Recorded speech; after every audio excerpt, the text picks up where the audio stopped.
Շնորհակալ եմ հարգելի գործընկերներ արձագանքելու մեր հրավերը եւ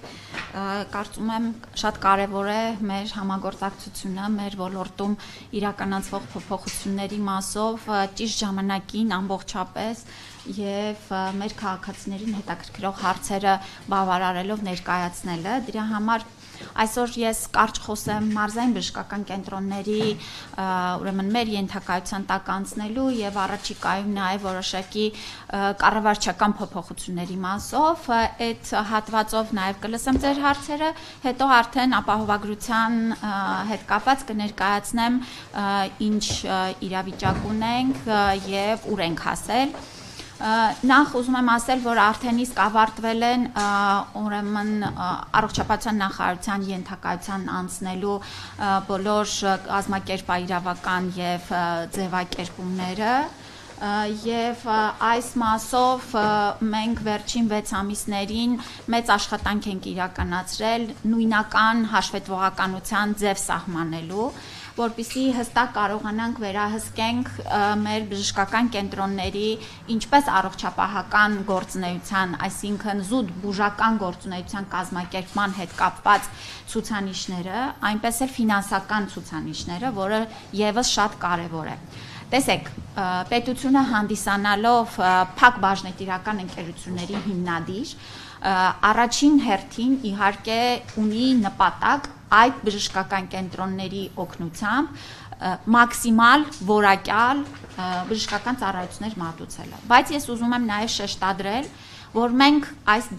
փակ բաժնետիրական ընկերությունների կառավարմանը մոտենում ենք որպես ուրեմն կորպորատիվ կառավարման սկզբունքներին համապատասխան շահույթ գեներացնելու եւ պետության ներդրումները ճիշտ ձևաչափով վերադարձնելու, մեծացնելու եւ ընդլայնելու տրամաբանության մեջ։ Ես սա շեշտադրում եմ, որովհետեւ մեր ընդհանուր համակարգի գործունեությունը եւ ֆինանսավորման սկզբունքը այնպիսին է, որ մենք ծառայությունը գնում ենք Անկախ նրանից դա պետական բժշկական կենտրոն է, մասնավոր բժշկական կենտրոն է, մենք ունենք հստակ չափորոշիչներ ծառայության որակին վերաբերելի եւ փոխհատուցում ենք մեր գինը այնպես, որպիսի ուրեմն բժշկական կենտրոնները ունակ լինեն որակյալ ծառայություններ մատուցել եւ ապահովագրության շրջանակներում էլ Դրա համար մեր, ինչպես ասեցի, հավաքագրված տեղեկատվության եւ արված վերլուծությունների հիման վրա մենք պիտի գնանք այս կենտրոնների կառավարման միասնականությանը։ Սա վերաբերում է նրան, որ վարչական, կառավարչական, ֆինանսական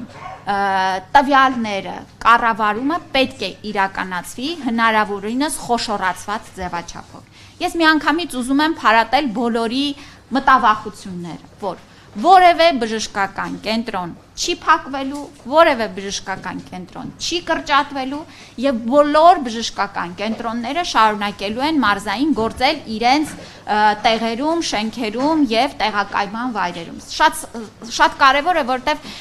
ցավոք սրտի, այսպես Նաև գուցե ինչ-որ նախորդի պատմություններից ուզում եմ, որ այստեղ շատ հստակ լինի։ Այլ հակառակը պետությունը վերջին տարիներին մեծածավալ կապիտալ ներդրումներ է իրականացրել մարզային կենտրոնները կառուցելու, վերակառուցելու, հագեցնելու վրա եւ այս քաղաքականությունը շարունակվելու է։ Այս պահին էլ մենք ունենք միայն նախարարության շրջանակներում առողջապահության նախարարության կողմից իրականացվող մոտարպես 13 շինարարական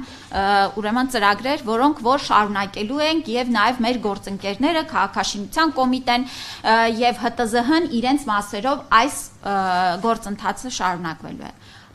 Հարցը վերաբերվում է, որպեսզի մենք ունենանք միասնական տրամաբանությամբ եւ ծախս արդյունավետ կառավարվող հիմնարկներ, որպեսզի մեր գումարները, որ մենք վճարում ենք ծառայությունների դիմաց, ոչ թե գնան կառավարչական, վարչական, անհասկանալի ուռճացված ծախսերը բավարարելու, այլ կոնկրետ ծառայությունները սպասարկելուն եւ մեր բնակչությանը որակյալ բուժ օգնություն տրամադրելուն։ Այս ընդհանուր սկզբունքով էստեղ ես նաև փորձեմ ձեր հարցերին պատասխանել արդեն ավելի կոնկրետ եթե կլինեն։